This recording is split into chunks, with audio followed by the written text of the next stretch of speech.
Hello and welcome. Thanks for joining me out on the stretch. And I have a question to ask young men in particular. Are you willing to let God use your life to change a nation? And I'm going to be reading from Judges chapter 6. And I encourage you sometime to read the entire chapter, but mostly starting from verse 12 and on.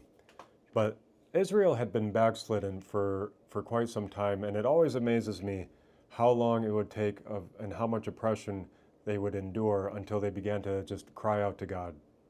But here's this young man, and very similar to many young men in America today, where he was at the bottom of a pit, and he thought to his own confession and admission that his life had no purpose. He didn't see a way forward, and really just trying to eke out whatever he could and hold on to just whatever sort of morsel and substance he could from being taken by the Midianites.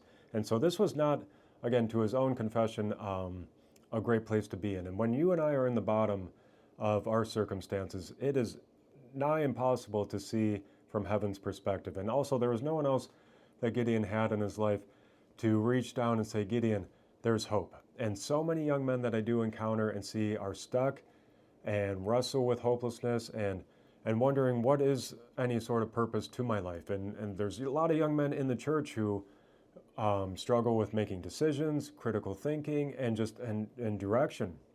And maybe you're out there and you're in the bottom of your parents' home just wondering, is there any sort of hope for my life from this oppression, from the decisions also that the nation has made and people have gone before me. So verse 11, the angel of the Lord sat and came down beneath a great tree at Ophrah, which belonged to Joash of the clan of Abiezar. Gideon, the son of Joash, was threshing wheat at the bottom of a winepress to hide the grain from the Midianites. Verse 12, the angel of the Lord appeared to him and said, Mighty hero, the Lord is with you. In the King James, mighty man of valor, the Lord is with you. And what a thought that even in my lowest of lows, that God is with me and he sees me and calls me something that I could never see in and of my own self. And so I want to encourage you, young men, especially with that the Lord is with you. If you are walking with him, it is not based on feelings. It is based on faith in Jesus Christ, that the Lord is with you, you mighty men of valor. Verse 13, Sir, Gideon replied, if the Lord is with us, why has all this happened to us? And where are all the miracles our ancestors told us about? Didn't they say the Lord brought us up out of Egypt? But now the Lord has abandoned us and handed us over to the Midianites. And also, when we're at the bottom of our circumstances, our mind and thought process are really warped. And so God did not abandon them. The Israelites actually abandoned God. And much like here we are in America today, God didn't abandon us. We abandoned God for our own idols and lowercase g serving gods.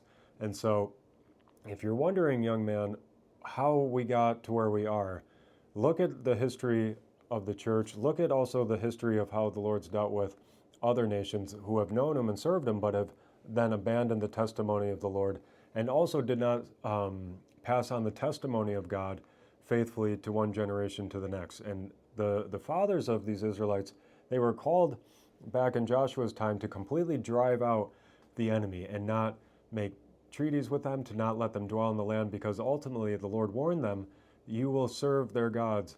Do not let your daughters marry their sons. Do not let your sons marry their daughters. And so when they ignored the counsel of the Lord, this is where they came. Just like here we are in America, we did not get here overnight. So, but you are not bound to the decisions and the poorness of those decisions that your parents or other generations have made before us, because God is a God of solutions, and thank the Lord for that. Verse 14, then the Lord turned to him and said, go with the strength you have. And you might be sitting in your parents' basement with zero strength. You might have just graduated college and everything feels like is falling through the cracks, and you're just wondering, what strength is there? I had all this strength back when I was a teenager. I had all these plans and visions. Now I'm stripped bare, much like the land was from the Midianites. And how do I go forward? Go with the strength that you have. And that's the beautiful thing.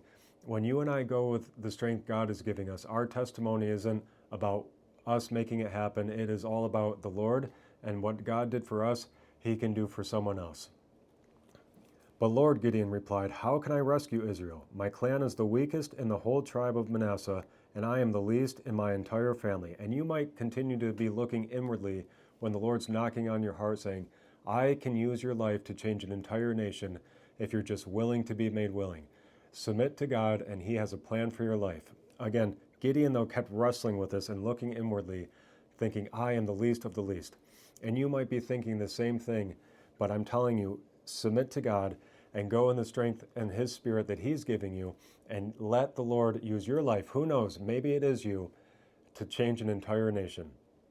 And God gave Gideon the solution to go to his father's house and tear down the idols.